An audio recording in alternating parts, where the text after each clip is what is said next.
The other thing that came to mind, I love this concept of meaning. So thank you for taking us down that path. Einstein said something to the effect that the most incomprehensible thing about the universe is that it is comprehensible.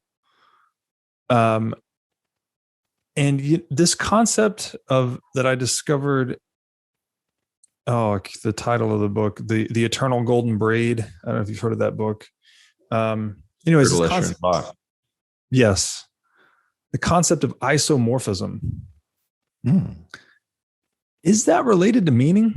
I mean, as I understood it, it was like the deterministic relationship between one pattern and another, something like that.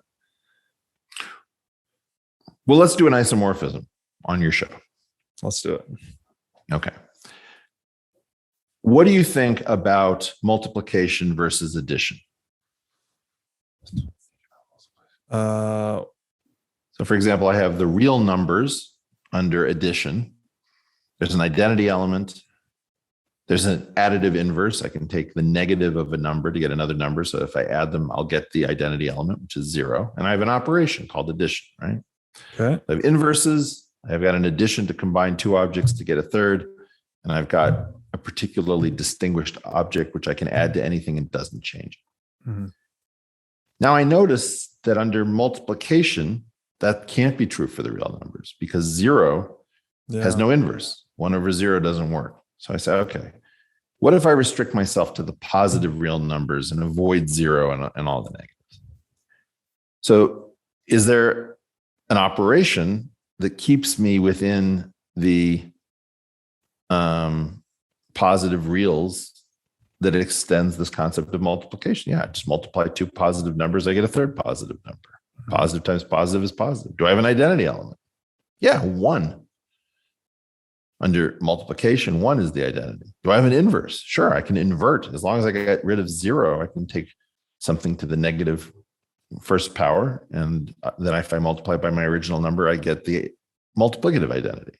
So that's interesting. I've got positive reals under multiplication. I've got all of the reals under addition that have very similar sounding properties. Then you have a crazy idea. Is that the same thing? Like exactly the same thing?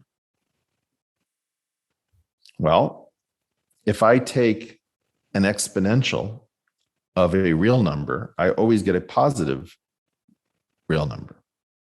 Mm-hmm. And if I take the exponential of a plus b, I get the exponential of a times the exponential of b. Mm-hmm. So it converted addition into multiplication. Does it have an inverse? Can I undo it? Yeah, that's the logarithm. The natural logarithm gets you, and it undoes multiplication and turns it into addition.